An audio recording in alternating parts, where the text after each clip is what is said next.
Assalamualaikum warahmatullahi wabarakatuh. Alhamdulillah alamin. Allahumma shalli ala sayyidina Muhammad wa ala sayyidina Muhammad. Para pemirsa yang dirahmati Allah Subhanahu wa taala, ngaji pada kesempatan ini kami beri judul atau tema tangan orang yang suka memberi. Tangan orang yang suka memberi. Dengan bacaan teks sebagai berikut. Bismillahirrahmanirrahim.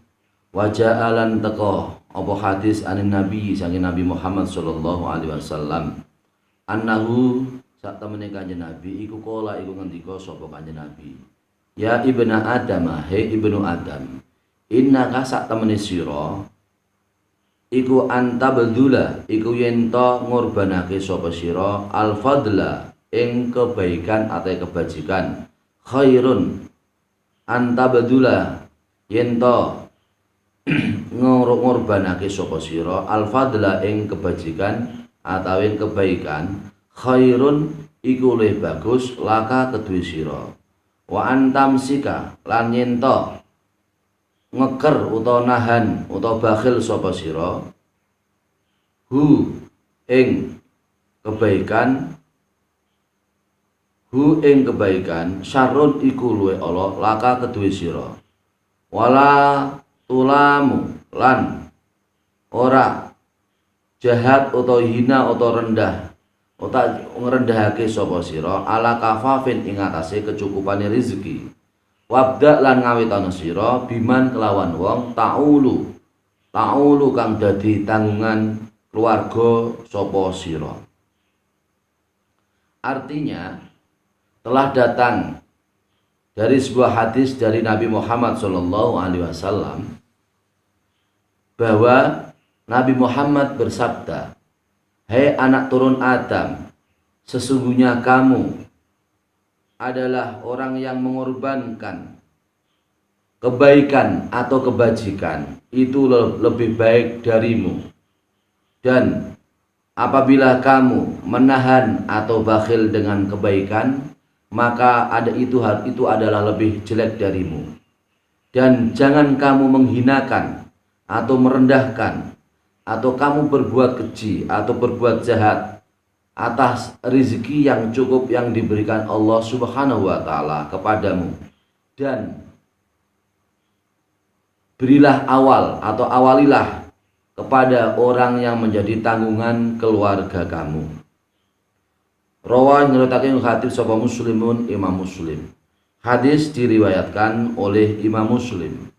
Dari hadis ini para pemirsa yang dirahmati Allah Subhanahu wa taala, bahwasanya apabila kita berkorban, mengorbankan kita semua, diri kita semua untuk kebaikan, untuk kebajikan, apakah itu lewat ilmu atau lewat harta atau lewat tenaga atau lewat kekuasaan atau apapun, untuk suatu kebaikan atau kemaslahatan kepada orang lain, maka hal tersebut adalah lebih baik bagi kamu semua, bagi kita semua. Dan apabila kita itu menahan atau bakhil dengan kebaikan kepada orang lain, kita menahan atau bakhil dengan kebajikan kepada orang lain, maka hal tersebut adalah lebih jelek, lebih hina, lebih jelek bagi kamu semua. Dan janganlah kamu menghinakan rezeki yang diberikan oleh Allah Subhanahu wa taala kepada dirimu sendiri, dan awalilah tanggungan kamu kepada orang yang menjadi tanggungan kamu, yaitu keluarga kamu. Oleh karena itu, dari hadis ini Rasulullah Shallallahu alaihi wasallam memberikan motivasi, memberikan dorongan, memberikan arahan kepada kita supaya kita dapat menjadi orang yang bisa berkorban untuk kebaikan, berkorban untuk orang lain, berkorban untuk masyarakat, berkorban untuk agama, untuk nusa dan bangsa, berkorban untuk negeri, berkorban untuk pendidikan, dan seterusnya. Hal tersebut menjadi amal yang dicatat oleh Allah Subhanahu wa taala. Dan hal tersebut menjadi goresan sejarah bagi kita apabila kita menggoreskan sejarah yang baik, maka akan disaksikan oleh saudara-saudari kita, oleh semua orang, bahwa kita dapat menggoreskan catatan sejarah yang baik untuk kemanfaatan dan kemaslahatan oleh orang lain. Hal ini adalah hadis yang diriwayatkan oleh Imam Muslim. Kemudian disebutkan di sini, yaitu dari sabda Rasulullah Shallallahu Alaihi Wasallam yang bersumber dari kitab Ihya Ulumuddin,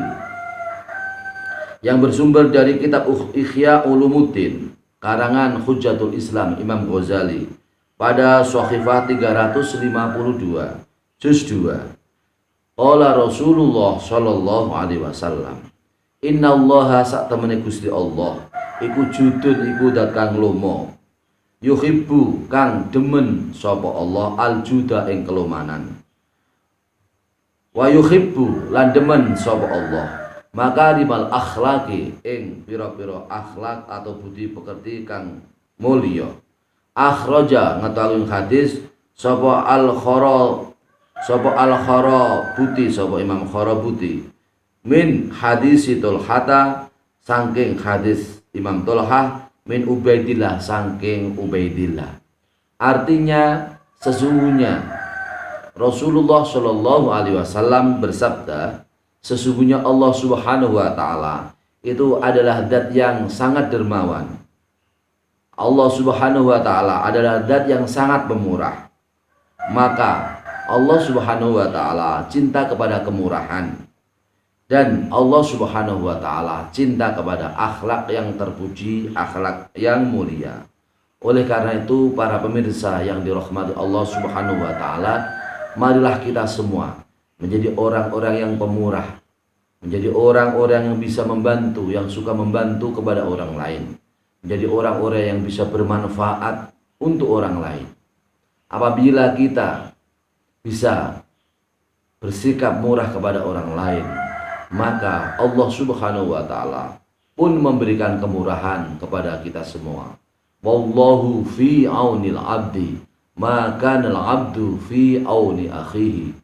Allah Subhanahu Wa Taala selalu memberikan pertolongan kepada hamba-hambanya selagi hambanya itu memberikan pertolongan kepada orang lain. Maka dengan sendirinya apabila kita menolong kepada orang lain, maka kita juga ditolong oleh Allah Subhanahu Wa Taala. Apabila kita memberikan sesuatu yang bermanfaat kepada orang lain, maka kita semua pun akan dibalas oleh Allah Subhanahu Wa Taala. Apabila kita semua dermawan kepada orang lain, maka Allah pun akan dermawan kepada kita semua. Apabila kita semua bisa selalu yaitu bermanfaat, memberikan maslahah barokah kepada orang lain, maka Allah pun akan memberikan kemanfaatan, keberkahan kepada kehidupan kita semua. Amin Allahumma amin. Semoga bermanfaat. Jadilah insan-insan kita menjadi hamba Allah Subhanahu Wa Taala yang memberi manfaat kepada orang lain. Khairun nas anfa'uhum linnas. Sebaik-baik manusia adalah manusia yang memberi manfaat kepada orang lain. Terutama kita semua, minimal dalam kehidupan rumah tangga, kita harus memberi manfaat kepada keluarga, kepada anak. Berilah anak kesempatan sepenuhnya untuk bisa berpendidikan yang tinggi. Berilah kesempatan kepada anak-anak kita semua untuk meraih pendidikan yang layak, pendidikan agama, pendidikan perilaku, pendidikan karakter, pendidikan keterampilan. Bekalilah anak-anak kita dengan bekal ilmu agama, dan juga bekalilah anak kita yaitu bekal di dunia dan di akhirat. Man arada dunya fa alaihi bil ilmi, wa man arada al akhirata fa alaihi bil ilmi, wa man aradahuma fa alaihi bil ilmi. Siapa yang menghendaki sukses, berhasil kehidupan dunia, maka hendaklah ia mempunyai ilmu dunia. Siapa yang ingin sukses untuk kehidupan akhirat, maka hendaklah ia belajar ilmu akhirat. Siapa yang ingin berhasil kehidupan di dunia dan di akhirat, maka harus belajar ilmu di dunia dan ilmu di akhirat. Dengan demikian, para pemirsa yang dirahmati oleh Allah Subhanahu wa taala, jadikanlah kita semua orang yang ahli ilmu, keluarga kita, anak-anak kita, orang yang ahli ilmu, terutama ilmu agama, ilmu yang menjadi pondasi kehidupan, ilmu yang menjadi petunjuk yang benar, ilmu yang mengarahkan kepada kebenaran dalam hidup, ilmu yang akan membawa kebahagiaan di dunia dan di akhirat. Man yuridillahu bi khairan yufaqihu fiddin. Siapa yang ingin dikehendaki oleh Allah Subhanahu wa taala, orang yang sangat baik, orang yang sangat berkah, maka Allah memberikan kepadanya pemahaman ilmu agama. Maka titipkanlah keluarga kita, anak-anak kita di lembaga-lembaga pendidikan berbasis agama, di madrasah, di pesantren, di diniyah, di TPQ. Tunjukkan kita semua menjadi orang tua yang bertanggung jawab, menjadi orang tua yang mendidik anak-anak kita, menjadi anak-anak yang berilmu, berakhlakul karimah, takwa kepada Allah Subhanahu wa taala, cinta kepada Allah Subhanahu wa taala, cinta kepada Rasulullah Shallallahu alaihi wasallam, cinta kepada para guru, para orang-orang yang alim, sehingga kelak menjadi bekal kehidupan di masa dewasa dan di masa tua, kelak menjadi orang-orang yang soleh, orang-orang yang baik, orang-orang yang bermanfaat untuk agama, masyarakat, nusa dan bangsa. Amin, Allahumma amin. Semoga bermanfaat pada ngaji pada kesempatan ini, semoga bermanfaat untuk kita semua. Mohon maaf atas segala kekurangan dan kekhilafan. Wallahul muwaffiq ila aqwamit thoriq. Wassalamualaikum warahmatullahi wabarakatuh.